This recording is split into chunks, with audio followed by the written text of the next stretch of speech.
لڑائی سا ماحول ہے، مطلب اس طرح کی بات ہے کہ خاصا تلخ ماحول اندر رہا، اور جو خواجہ حارث صاحب نے جو اعتراض اٹھائے تھے اس کے اوپر بھی کوئی سیریسلی ان کو لیا نہیں گیا۔ تو جناب مظاہر علی اکبر نقوی صاحب کے خلاف بلکہ اور بھی اپلیکیشنز آئی ہیں، جبکہ مبینہ طور پر یہ پتہ چلا ہے سورسز سے کہ یہ ان کی تعداد 10 تک پہنچ گئی ہے، اور ہر اپلیکیشن کو بڑے اچھے طریقے سے جو ہے انٹرٹین کیا جا رہا ہے، بلکہ نہ اس کے سبسٹینس کے اوپر نہ باقی چیزوں کے اوپر کوئی کراس کویشچنز ہو رہا ہے جس طرح کے مس مالک نے کیا۔ اب لوگوں کا کہنا یہ بھی ہے، آڈیٹر یہ آگے سے ڈالا، تو کہنا یہ بھی ہے کہ شاید جب الیکشن کی بات ہو رہی تھی تو انہوں نے نوٹ لکھا تھا، تو شاید اس وجہ سے جو تھوڑا سا بائسنس ہے وہ آ چکی ہے جو بینچ کے اندر، جوڈیشل کونسل کی جو ممبرز ہیں ان کے اندر بیسیکلی تھوڑا سا یہ بائسنس آ گئی، جس کی وجہ سے شاید ان کے اوپر تھوڑی سی کم بختی تو میں نہیں کہوں گا، this is not a right word, but تھوڑی سی سختی جو ہے مظاہر علی اکبر نقوی صاحب کے ساتھ آئی۔ تو یہ تو دو تھے اندرونی مسائل ہماری عدالت کے، جبکہ ہم لوگ رینک میں یا انڈیکس میں 130ویں نمبر پر ہیں۔ تو اگر اس طرح کے چیزوں کو صحیح طرح سے سیٹل نہ کیا گیا اور ایڈریس نہ کیا گیا تو مجھے یہی خدشہ ہے کہ آنے والے دنوں میں ہمارے ملک کی عدلیہ کے اوپر اور کویشچنز اٹھیں گے اور رینک میں ہم لوگ مزید نیچے چلے جائیں گے، جبکہ انڈیا کا نمبر 77 ہے، یہ میں آپ کو بتاؤں، انڈیا کا عدلیہ کا نمبر جو ہے اسی انڈیکس میں 77 ہے، اور ہم لوگ 130 پہ 21 میں تھے، اب شاید ترقی کر لی ہو، واللہ عالم، اللہ جانتا ہے، بہتر جانتا ہے۔ بہرحال اچھا جی، خان صاحب کے بارے میں پہلے تو خان صاحب کی بیل جو تھی وہ ریجیکٹ کر دی گئی تھی سائفر کے اندر۔ جناب چیف جسٹس اسلام آباد ہائی کورٹ کے عامر فاروق صاحب نے انہوں نے اس کو بیل کو ریجیکٹ کر دیا، بیکاز ان کا جو اس کے اوپر پوائنٹ تھا وہ یہ تھا کہ اس کے اندر بہت سیریس اوفینس ہے، جو دفعات شامل کی گئی ہیں اس حوالے سے اس کی کیپٹل پنشمنٹ بھی ہو سکتی ہے اور عمر قید کی بھی ہو سکتی ہے، اور اس لیے اس کو ضمانت جو انٹرا کورٹ جو اپیل تھی اس کو انہوں نے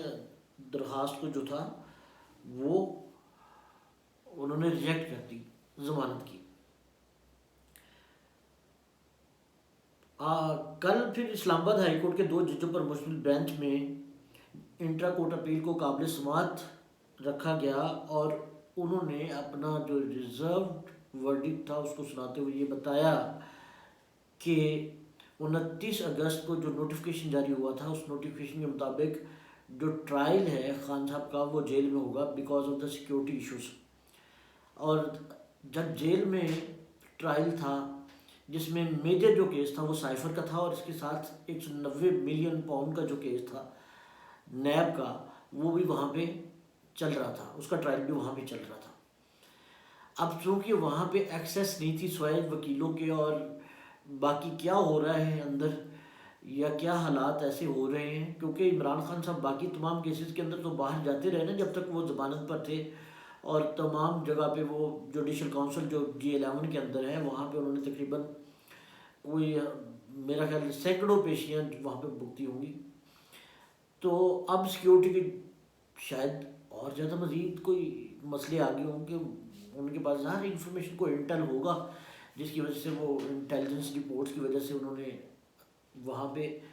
اس کو چلانے کا انسٹیڈ آف دا عدالت انہوں نے یہ فیصلہ کیا کہ اس کو ہم جیل کے اندر یہ ٹرائل چلائیں گے، لیکن جیل کے اندر جو ہمارے وکلا حضرات تھے ان کو بہت زیادہ مسئلہ تھا، اور میڈیا کو بھی، بیکاز اس کی کسی کی بھی ایکسیس نہیں تھی، ایون فیملیز وہاں جا کے نہیں سن رہی تھی، اور سننے میں وکلا جو باہر آ کے اپنی رپورٹ کرتے رہے میڈیا کے سامنے اس میں یہ تھا کہ ڈیفینس کو شاید اس طرح سے موقع نہیں مل رہا جس طرح سے باہر عدالت کے اندر ملنا چاہیے ہوتا ہے۔ تو اس فیصلے کو بہرحال آج اچھی خبر یہ تھی کہ 2 رکنی بینچ نے اس کو کالعدم قرار دے دیا گیا، اور جتنی کارروائی ٹل ڈیٹ تھی اس کو نل اینڈ وائڈ قرار دے دیا گیا، اور 29 اگست کا جو ہے وہ جو نوٹیفیکیشن تھا وہ بھی اس کو بھی غیر آئینی قرار دے دیا گیا.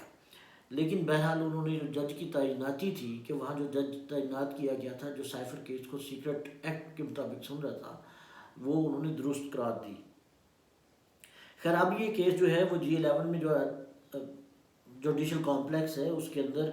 آفیشیل سیکرٹ ایکٹ کا جو عدالت ہے اس کے اندر یہ کیس چلے گا. اور وہاں پہ اب دوسرے کیس کے حوالے سے جو نیب کا کیس ہے اس کے چونکہ وہ اندر ہی چل رہا تھا تو میرا خیال ہے اب وہ والا کیس بھی ہمارے یہاں پہ جوڈیشل کمپلیکس کے اندر نیب کیس جو ہے وہ بھی یہیں پہ 190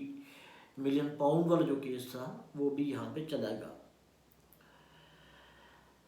اب سوال یہ اٹھتا ہے کہ کیا جب کالعدم قرار دیا گیا ہے جو بھی جتنا پروسیڈنگز ہوئی ہیں جتنی پروسیڈنگ سائفر کیس پہ ہوئی ہیں ان کو کالعدم تو قرار دے دیا گیا, اس کو تو کیٹیگوریکل بتا دیا گیا, لیکن کیا جو نیب کا 190 ملین پاؤنڈ والا جو کیس چل رہا تھا اس کی جتنی proceeding inside the jail ہوئی ہے تو کیا وہ بھی کالعدم ہوگی؟ تو وکلا حضرات کا یہ کہنا ہے کہ وہ یہ والا جو فیصلہ ہے وہ تمام چیزوں کے اوپر امپلیمنٹ ہوگا, اس لیے ظاہری بات ہے کہ وہ والی پروسیڈنگز بھی نل اینڈ وائڈ ہو جائیں گی اور وہ دوبارہ نئے سرے سے احتساب عدالت جوڈیشل کمپلیکس کے اندر چلایا جائے گا. اب یہ جو امیج ہوتا ہے کہ غیر معمولی حالات کے اندر جیل کے اندر مقدمات چلائے جاتے ہیں لیکن وہاں پہ ایک پراپر ارینجمنٹ ہوتا ہے جس میں ہر کسی کو ایکسیس دی جاتی ہے, ایون میڈیا کو بھی ایکسیس دی جاتی ہے, کیونکہ خان صاحب کا یہ درینہ مطالبہ تھا کہ اس کیس کو بلکہ ٹیلی وائز کیا جائے تاکہ تمام دنیا اور پاکستان کے تمام لوگ سن سکیں کہ وہ کیا کیس ہے, کیونکہ اس کے اندر جو پلی بنائی گئی ہے وہ تو یہ ہے کہ عمران خان نے اپنے جلسے میں وہ کاغذ کا ٹکڑا لہرایا تھا اور اس کے کانٹینٹ شیئر کیے تھے, لیکن کانٹینٹ جو شیئرنگ ہے وہ صرف اور صرف ہمیں یہاں یہی ملتا ہے کہ وہ جو سیکیورٹی کونسل کی میٹنگ تھی اس کے اندر کانٹینٹ شیئر کیے گئے تھے جس کی بیسس کے اوپر جب عمران خان پرائم منسٹر تھے تو ہماری سیکیورٹی کونسل نے جس میں تینوں چیفز ہوتے ہیں آرمی کے اور جس کے اندر پرائم منسٹر بھی ہوتے ہیں اور بھی منسٹری کے وزراء ہوتے ہیں, تو انہوں نے بیسیکلی ڈیمارش دینے کا فیصلہ کیا تھا. اب اس کے بعد دوسرے پرائم منسٹر بنتے ہیں میاں شہباز شریف صاحب, انہوں نے بھی اگین چونکہ ان کو ٹرسٹ نہیں تھا انہوں نے کہا یہ ہو سکتا ہے انفلوئنس کر کے خان صاحب نے یہ والا منٹس آف میٹنگ میں یہ لکھوا لیا ہو, لیکن جب انہوں نے دوبارہ اس کو سیکیورٹی کونسل میں لے کے آئے اور جہاں پہ جناب اسد مجید صاحب کو بلایا گیا جن کے تھرو یہ سائفر آیا تھا, تو دوبارہ سے اسی چیز کا اعادہ کیا گیا کہ یہ ان کو ڈیمارش دیا جائے گا. ڈیمارش کا مطلب ہوتا ہے کہ پروٹیسٹ کیا جائے گا ان کی بیسیکلی جو ایمبیسی ہے اس میں, تاکہ اس میں جو ڈپلومیٹک لینگویج ہے اس کے گین تھا. تو وہاں پہ ڈی کلاسیفیکیشن جو اس کی ہوئی ہے کانٹینٹس کی وہ تو ہوئی ہے جو ہمارے سیکیورٹی کونسل کی میٹنگ کے اندر, اور کہیں پہ ڈی کلاسیفیکیشن عمران خان نے تو کاغذ کا ایک ٹکڑا لہرایا تھا, پتہ نہیں تو خالی پیج تھا کہ نہیں اس کے اوپر. اور جو آفیشیل سیکرٹ ایکٹ کا قانون میں آپ کو یہ بتا دوں کہ وہ یہ ہوتا ہے کہ کوئی بھی پاکستان کا جو آفس ہولڈر ہوتا ہے وہ کسی غیر ملک کو انفارمیشن جو ہے جب شیئر کرتا ہے تو اس کے اوپر وہ آفیشیل ایکٹ آتا ہے. اب یہاں پہ ابھی یہ پروو کرنا ضروری ہے کہ کیا اس کے کانٹینٹ کہیں پہ شیئر کیے گئے ہیں. اس سلسلے میں سب سے پہلے جو ملٹری سیکرٹری تھے جناب فارمر پرائم منسٹر صاحب کے ہمارے پاکستان کے عمران خان صاحب کے, اعظم خان کو پہلے تو ان کو اریسٹ کر لیا گیا اور ملزم ڈکلیئر کر دیا گیا, لیکن پھر اندر ہی اندر ایک سائنٹیفک فارمولے کے تحت, وہ سائنٹیفک فارمولہ ابھی تک باہر نہیں آیا, سائنٹیفک فارمولے کے تحت انہوں نے جناب یہ کیا کہ وہ ملزم سے گواہ بن گیا. حالانکہ جب ان کو کیا گیا تھا بلکہ اس کے خلاف تو ایف آئی آر بھی ان کے گھر والوں نے کروائی تھی کہ اس کو اغوا کر لیا گیا ہے, اور دوران اغوا بہرحال کچھ نہ کچھ تو ایسا ہوا تھا کہ وہ ملزم سے گواہ بن گیا. اب اس کو یہ ڈٹرمن کرنا بھی ضروری ہے کہ کیا اس کو ڈی کلاسیفائی کرنے کے بعد اس کی کانٹینٹ کہاں پہ شیئر کیے گئے ہیں, کیا ایسا ہے کہ نہیں ہے. بہرحال یہ کیس نئے سرے سے چلے گا, سائفر کیس جو ہے اور اس میں دیکھتے ہیں کہ کتنا دیر لگتی ہے، بیکاز اب یا اس کی پوسٹ بیل کے لیے اگر عمران خان کے وکلا کوشش کرے تو ان کو بیل مل جائے، بیکاز الیکشن کے لیے ٹائم بہت کم ہو رہا ہے۔ اگر وہ ضمانت نہیں ملتی بیکاز اس کی سیریسنس آفینس کی وجہ سے، تو اگر یہ دسمبر کا پورا مہینہ نکل جاتا ہے اور جنوری کے بھی کچھ دن نکل جاتے ہیں تو اس کے بعد کمپین کرنے کے لیے خان کو شاید ٹائم نہ ملے۔ اصل مسئلہ یہ ہے کہ کسی نہ کسی طریقے سے خان کو اندر رکھا جائے اور کمپین وہ اپنی جو ہے الیکشن کی وہ نہ کر پائے۔ اب دیکھیں عدالت اس پہ فردر کیا لیتی ہے، اور ان ساری چیزوں کے اندر جو ہے سب سے اہم پوائنٹ وہ یہ ذہن میں رکھیے گا کہ ہماری عدلیہ جو ہے وہ 130ویں نمبر پر ہے آؤٹ آف 139، اس کو یاد رکھیے گا، ٹھیک ہے۔ اور